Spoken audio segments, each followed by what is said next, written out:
বহুল আলোচিত ও সমালোচিত সিলেটের সুলতান ডাইনকে জরিমানা করা হয়েছে।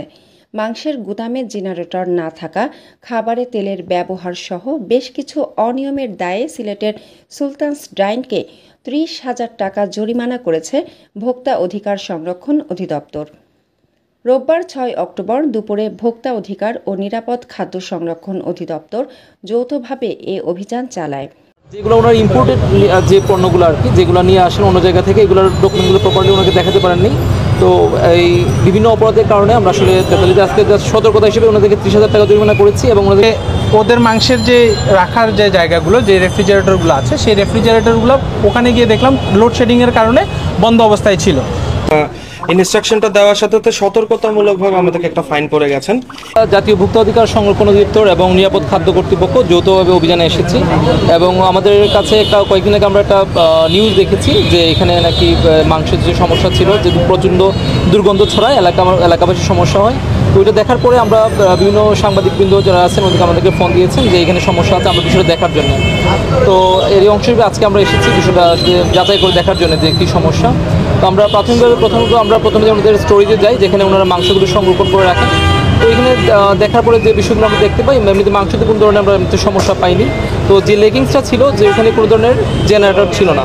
দেখা যায় অনেক সময় লোডশেডিং হতে পারে বা মেনটেন্যান্সের কারণে অনেক সময় 2-3 ঘন্টা কারেন্ট না থাকতে পারে, সেক্ষেত্রে মাংসের যে কোয়ালিটিটা সেটা খারাপ হয়ে যেতে পারে। ওই বিষয়গুলো আমরা এখানে অবজার্ভ করি। তারপরে আমরা আসি এখন যে আপনারা দেখতে পাচ্ছেন যে মেইন যে ওনাদের যে সুলতানের মেইন শোরুমে, এখানে আসছি আমরা। ওইখানে কিচেন আমরা পরিদর্শন করেছি, যে বিষয়গুলো ছিল যেমন ওয়েস্ট ম্যানেজমেন্টের বিষয়টা, ডাস্টবিনগুলো হচ্ছে ওনারা ইউজ করছেন বাট এটা যথাযথ না। তারপরে হচ্ছে যে ওনারা যে কন্টেনারগুলো ইউজ করছেন, যেগুলোতে মাটনগুলো যেগুলোতে পরিষ্কার করছেন বা ধুচ্ছেন, এইগুলোতে দেখা যাচ্ছে ওনারা বাঁশের ছাদযুক্ত ব্যবহার করছেন, যেটা শুধু কোনো ফুড গ্রেড নাই, বা এগুলোতে বাঁশের যে ফালিগুলো এগুলো খাবারের সাথে চলে যেতে পারে। তো এই সমস্যাগুলো ছিল। তাছাড়াও যে মাংসের আমি যে জিনিসগুলো দেখলাম যে মাংসটা ঠিক আছে, কিন্তু ওনার যে বেডটা একটু দেখা যায় মেইন যে বক্সটা ওইটা এখানে রাখছেন না, যার কারণে একটু বুঝতে সমস্যা হচ্ছে যে এটাকে আসলে এটা আছে কি নাই। এমনিতে আমরা দৃশ্যমান কোনো এই সমস্যা পাইনি। তো আমরা যে সমস্যাগুলো পেয়েছি বললাম যে ওয়েস্ট ম্যানেজমেন্টের সমস্যা, ওয়েল প্রপারলি ওয়েস্ট করছেন না বা পরিবেশের দূষণ করছেন, অনেক সময় ফেলে দিচ্ছেন। আর যেগুলো ওনার ইম্পোর্টেড যে পণ্যগুলো আর কি, যেগুলো নিয়ে আসেন অন্য জায়গা থেকে, এগুলোর ডকুমেন্টগুলো প্রপারলি ওনাকে দেখাতে পারেননি।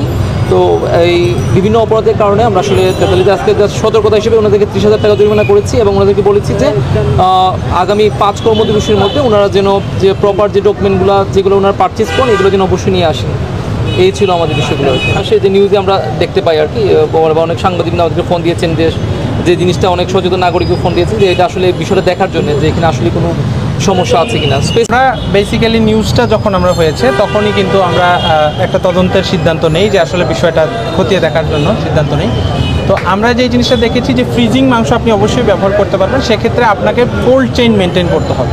তো আমরা এইটা ইনশিওর করার চেষ্টা করেছি যে আসলে ওনারা কোল্ড চেইন মেনটেন করছেন কিনা। আমরা যখন ওখানে গিয়ে দেখি যে ওদের মাংসের যে রাখার যে জায়গাগুলো, যে রেফ্রিজারেটরগুলো আছে, সেই রেফ্রিজারেটরগুলো ওখানে গিয়ে দেখলাম লোডশেডিংয়ের কারণে বন্ধ অবস্থায় ছিল।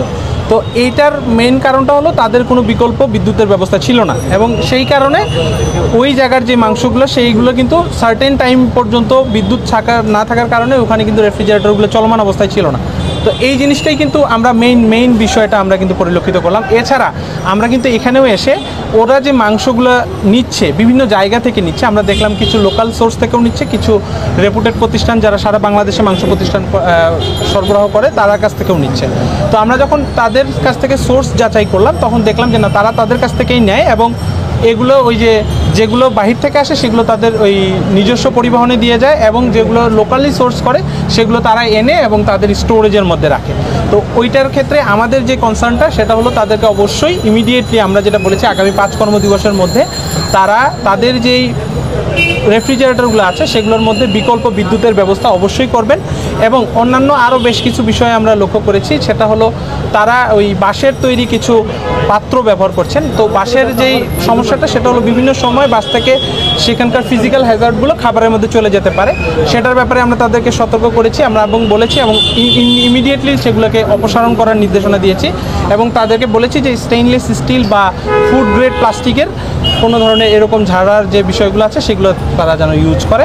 একটা জিনিস লক্ষ্য করেছি, তারা একটা পাত্রের মধ্যে অনেকগুলো সালাদ কেটে রেখেছে। যতই আমরা কিন্তু বলেছি যে 30 মিনিটের বেশি কাটা সালাদ রাখা যাবে না, এবং তাদেরকে অবশ্যই নির্দেশনা দেওয়া হয়েছে যেন সালাদ কোনোভাবেই, কারণ তাদের একজন নির্দিষ্ট মানুষ ওখানে সেট করা আছে, যদি সেট করাই থাকে তাহলে কিন্তু এতগুলো সালাদ কেটে রাখার কোনো কারণ নাই। আমি এটা তাদেরকে নির্দেশনা দিয়েছি যেন 30 মিনিটের বেশি কোনো কাটা সালাদ রাখা না হয়।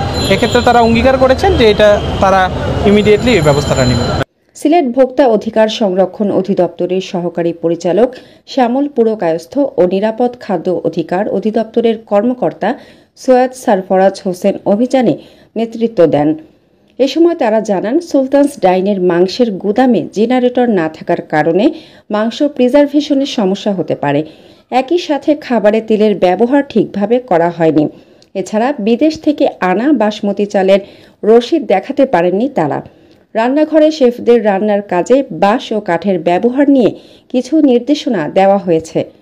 এ বিষয়ে সুলতানস ডাইন কর্তৃপক্ষ জানায়, ভোক্তা অধিকার অধিদপ্তর নির্দেশনা দিয়েছে। সেই নির্দেশনা 7 দিনের মধ্যে কার্যকর করতে বলা হয়েছে। দ্রুত তা কার্যকর করা হবে বলে জানান রেস্তোরাঁ কর্তৃপক্ষ। এই সাথে রান্নার কাজে বাঁশ ও কাঠ ব্যবহারের বদলে এসএস পাইপ ব্যবহার করতে বলা হয়েছে।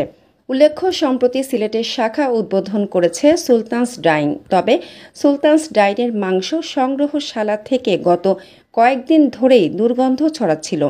গন্ধ আর সইতে না পেরে গত মঙ্গলবার সন্ধ্যায় সুলতানস ডাইনের মাংস সংগ্রহশালা তথা নগরীর দাঁড়িয়াপাড়ায় ইমন হাউজিং নামক টিনশেড বাসায় স্থানীয়রা জড়ো হন। জাতীয় ভোক্তা অধিকার অধিদপ্তর এবং নিরাপদ খাদ্য অধিদপ্তর থেকে আমাদের এখানে একটা টিম এসেছিলেন। ওনারা আমাদের পুরো রেস্টুরেন্ট এবং পুরো স্টোর ভিজিট করেছেন। যে প্রবলেমটা নিয়ে অ্যাকচুয়ালি একটা নিউজ হচ্ছিল গত বেশ কয়েকদিন ধরে, ওরকম কিছু ওনারা খুঁজে পাননি, পাওয়ার কথাও না। ওনারা সিম্পল কিছু আমাদেরকে ইনস্ট্রাকশন দিয়েছেন এবং ইনস্ট্রাকশনটা দেওয়ার সাথে সাথে সতর্কতামূলকভাবে আমাদেরকে একটা ফাইন করে গেছেন। ইস্যুসগুলো আমি আবার বলছি, আমাদেরকে যেখানে আমাদের স্টোর আছে ওখানে হাই পাওয়ার্ড একটা জেনারেটর ব্যবস্থা করতে বলেছেন, যাতে নিরবিচ্ছিন্ন বিদ্যুৎটা থাকে আমাদের ফ্রিজারে। বাবুর্চিরা যেই ব্যাম্বো এবং উডেন যেই প্রোডাক্টগুলো ইউজ করে ট্রেডিশনালি আমাদের দেশের বাবুর্চিরা, ওগুলো চেঞ্জ করে এসএস অথবা ফুড গ্রেড প্লাস্টিক করতে বলেছেন। ওয়েস্ট বিনগুলোকে অ্যাসেস করতে বলেছেন এবং আমাদের বিদেশি যে পণ্যগুলো আমরা ইউজ করি, বিশেষ করে বাসমতি যে চালটা, ওটা ইম্পোর্টার পেপারসগুলো সাবমিট করতে আমাদেরকে 5 দিন সময় দিয়েছেন। সো ইনশাল্লাহ আমরা 3 দিনের মধ্যে এগুলো সব ওনাদের যে নির্দেশনা আছে ওটা ফিল আপ করে 3 দিনের মধ্যে রিপোর্টটা আমরা সাবমিট করব।